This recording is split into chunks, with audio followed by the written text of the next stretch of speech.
વિદ્યાર્થી મિત્રો, section B માં 18 માંથી 18 માર્ક્સ પૂરા કેવી રીતે લાવવા, બંને મીડિયમ ગુજરાતી અને ઇંગ્લિશ મીડિયમ માટે કોમન છે. આવો તમને સમજાવું કયા કયા ચેપ્ટર તમારે કરી લેવા જોઈએ.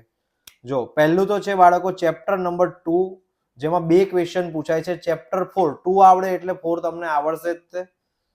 ચેપ્ટર નંબર 5, ચેપ્ટર નંબર 7, આટલા ક્વેશ્ચન કરીએ છીએ તો જુઓ 1 2 3 4 5 6 7, એટલે આપણે ટોટલ 13 ક્વેશ્ચન આપેલા હશે, એમાંથી 9 એટેમ્પ્ટ કરવાના છે. એક લઈ લઈએ છીએ ચેપ્ટર નંબર 13. હવે બાળકો વિચારવા જેવી બાબત આવી કે સર હવે અમારે કયું ચેપ્ટર કરવું આમાંથી. તો હું એવું કહું છું, તમે સેક્શન એ માટે ચેપ્ટર 12 તો તૈયાર કરવાના જ છો, અને એમાં ખાલી બાળકો કિંમત મૂકવાની હોય છે.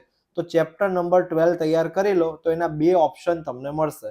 અને કોઈને 9 અને 8 કરવું હોય તો પણ કોઈ વાંધો નથી, પણ હું અહીંયા રિકમેન્ડેડ કરું છું ચેપ્ટર 12 તમને આવડી જશે ઇઝી રીતે. ઓકે, તો આ રીતે આપણે 18 માંથી 18 માર્ક્સ લાવી શકીએ છીએ.